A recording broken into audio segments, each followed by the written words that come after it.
Looking into random freak things of nature in Africa, I stumbled upon a story that is a lake in the Cameroon, which is in a volcanic crater.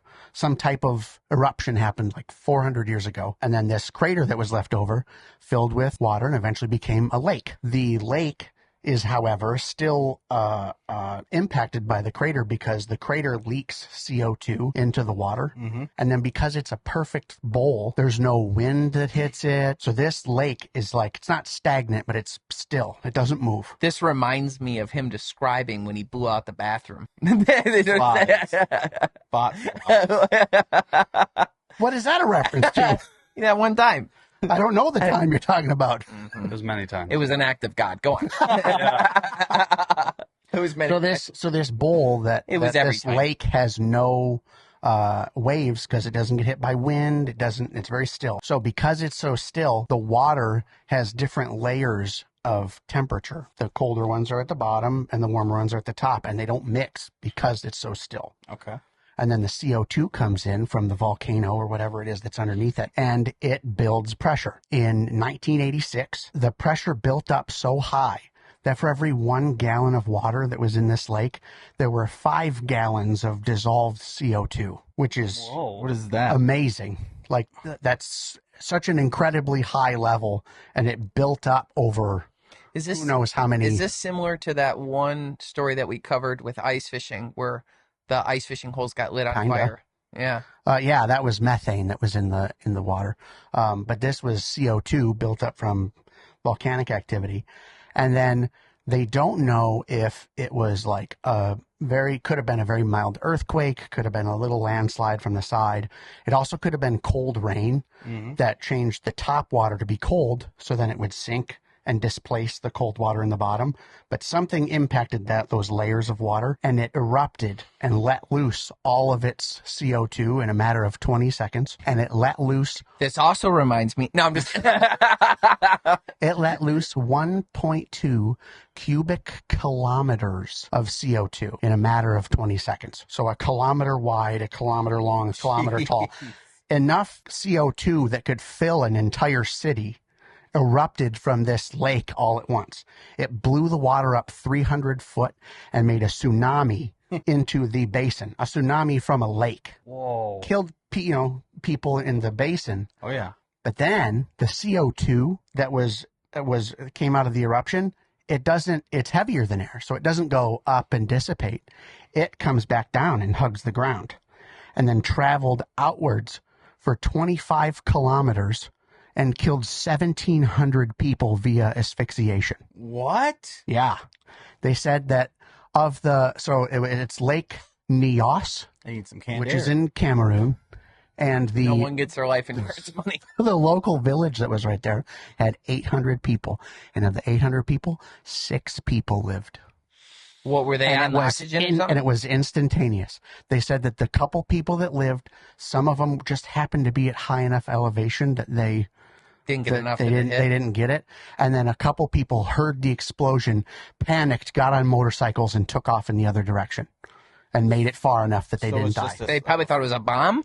Is it clear? Is CO2 clear? Well, it is clear and odorless, but the explosion with the water vapor in there, it just looked like a really dense fog. Yeah.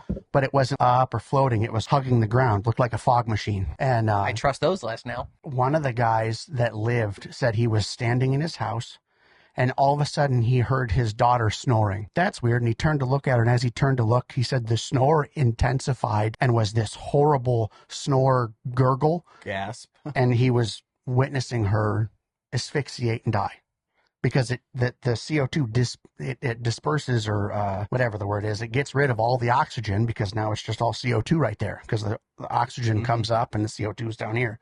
So anyone close to the ground, if they had someone standing next to them, the person standing may have been fine, or not fine, but better.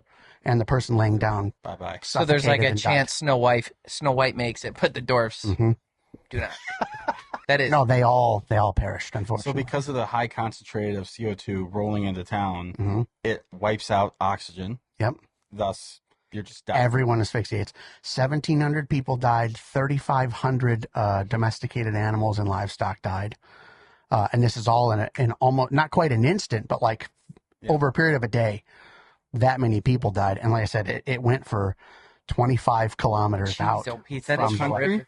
it was in the Cameroon. Cameroon. Yeah. And this is in 1986. 1986. Since then, they put in a pipe that goes down to the cold water and is supposed to dissipate the CO2. Yeah, let it escape. They're back up to 85% of the CO2 in that lake again. So they're trying to figure out what to do to make it not happen again. You go on the ride of your life if you were in the water when it went off. Yeah. So, another thing is it's called a limnic eruption from the gas. When that happened, it churned up all the water, and instead of it being a nice blue, it turned blood red because there's so much iron deposit in the base, and it mixed it all up, so it changed colors too. Very ominous looking. Yeah. Blood red lake. That's insane. Jeez. Yeah. Great story. I've completely lost my erection. I'm not hungry anymore. So this lake, like I said, they put in a pipe in the hopes that that'll help to dissipate. They're doing some other things. There is another lake that is, I believe it's on the border of the Congo and another country. It's on the east side of the continent. That is 1,000 times the size of Lake Nyos that has the same problem. It's also built in a thing, only there's 2 million people that live around that lake. Mozambique? No, it's not Mozambique. But anyways, so yeah, that's another lake that they're worried that this could happen. And the funny thing is they've been doing digs and archaeological tests around that area, and they've found that roughly every 1,000 years, there's just an extreme die-off. And they think that it's just the lake over time, building pressure, exploding, killing everything. Building pressure, exploding, killing everything. But it takes like 1,000 years to do it. This one happened in 400. That kind of sounds like a wilderness athlete. Not wilderness athlete. That sounds like a Wilderness Chronicles episode where we could talk about acts of God. Yeah. As it said, but really it's just New nature. term you've learned. Yeah. Yeah. Now it's a real word, Now it's a real term.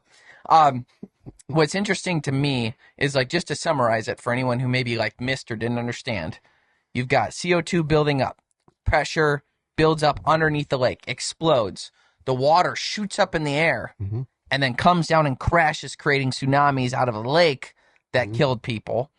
Then when that CO2 escaped, it all went up like it was like, and then came back down because it couldn't go up any higher because it's actually more dense than the air. Yes. Drops to the ground. Deadly fog. Yeah, fog all over the place. How long did it take for the CO2 to dissipate so that people could go in and find all the dead? I don't know that, but I do know I wouldn't think it's that long. The following day, people were like coming home from like somewhere else, and they came home and they just find everyone's dead, crazy. and they just like look like they just all dropped. Stuff like that is like, there's different like Mayan ruins and stuff where it like looks like people just upped and walked away. And I have never heard this story that you're telling today, but it makes you wonder if like maybe it's something like that. You know what I mean? It's like what an odd thing. You know what I mean? It's like, yep, everybody's dead now. That's you can't that. plan for it with no technology. You'd have no idea it's coming. It's insane.